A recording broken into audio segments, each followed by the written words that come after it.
I thought rather than talk about this through Austrade type statistics, I'd let you look at tertiary education as a business through the lens of my role as Dean of Science at the University of Melbourne.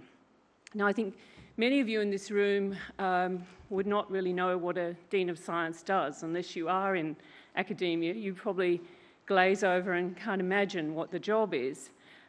My family call me Dumbledore, which is sort of, I guess, masculinisation of a geek girl at one level, and at another level it's probably speaking to being in the ivory tower, somehow maintaining the disciplines of science. Whereas you look at Larry's out there in the real world. I'm in the ivory tower, so that would be the contrast. In fact, what my day job is to run a business that's got a $250 million turnover each year. I have 570 academics working for me, the majority of whom are full-time researchers. I have over 270 professional staff, and they very much support our mission. We have 10,000 undergraduates doing science in the Bachelor of Science at Melbourne University, which is the most, it's the largest and the most popular degree in the science space in the country. And we still maintain the requirement at Melbourne University that students have to have mathematics, whereas many of our other fellow universities don't require this. We have 1,800 postgraduate students, many of whom are doing master's degrees with professional skill training in science, and we also are producing the PhDs of this country. So there's a lot of influence there that we can have in terms of developing the knowledge economy, developing the innovation space for Australia. I have to look at what I'm doing in the context of what's gone on in the past. In the past, Australian universities were largely supported by government. Now we're 23% supported by government at Melbourne University, and we have to raise the rest of our income to maintain our education standards. The rest of that income is of course coming from student fees, philanthropy, and research funding. We have about 30% of our students coming from overseas, predominantly from China, and great interest in Asian countries in doing the STEM disciplines, and whereas we might say there's less interest at the moment in our Australian children working in STEM, despite the great call of industry for STEM graduates, and Larry speaking so strongly about encouraging our students into this space. We are essentially part of a very large Australian export business. 16 billion a year is what we're told is the overall income. So as a science faculty, we're playing our part in that business. If I look at the specifics of my role, it's very much about one level, and perhaps the traditional level, is the keeper of the disciplines, where I maintain the standards in the academic teaching, research around physics, chemistry, biology, mathematics, etc. But importantly, I have to look to the future and see how cross-disciplinary work is emerging. And this is particularly important at the moment, where we're seeing the convergence of the mathematical sciences with the biological and the medical sciences. And this means that we have to start encouraging our medical and biological colleagues to get much more engaged with mathematics than they have been in the past. So the very strong message is that we need our students coming into the university to be engaged in mathematics, because the large data world is really impacting medicine, biological sciences, as well as the physical sciences.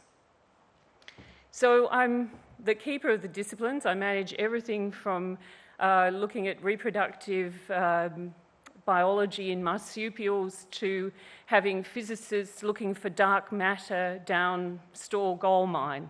And I have to be able to represent all these broad interests. I also have to manage creativity. And Larry spoke about this. And scientists are really creative people.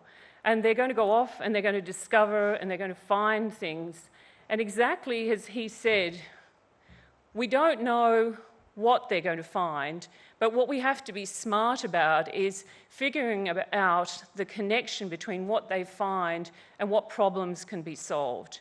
And then the other way, of course, is that we can engage more broadly with industry, government, to choose problems to solve and produce teams of scientists to work on them. So we do need both strategies. And I have to look to managing a workforce in that particular way. So managing creativity is a huge part of the job. It can't be hierarchical, it can't be top-down. You have to really let scientists bubble up and do what they want to do. The other part of my job is to maintain our university global rankings, and this is tremendously important these days because our business of bringing students from abroad, of recruiting talent, very much depends on our global rankings. So Melbourne University, as many of you would know, is the number one university in the country in terms of the global rankings. And I'm very proud to say in physical sciences and the Times Higher Education rankings, we're 30th, and in life sciences, 29. So that's pretty damn good on a global scale. And it's my job to maintain those rankings by recruiting the right research staff and the right students. And that's where an organisation like Advance is tremendously important. We've got to tap that diaspora, that global talent pool. And the people most likely to come back to Australia are those that are from Australia. But we also are in a competitive global market to capture the others. And we have to get out there and fight to bring those people to Australia and make them feel at home when they're in Australia. So I think that's very much about dealing with the tall poppy syndrome, making international people at home in our Australian universities. The workforce aspect of what I do is tremendously important. I have to look to the future and see where do we need people. We've heard this morning agribusiness. Already we know there's a total shortfall in agricultural scientists.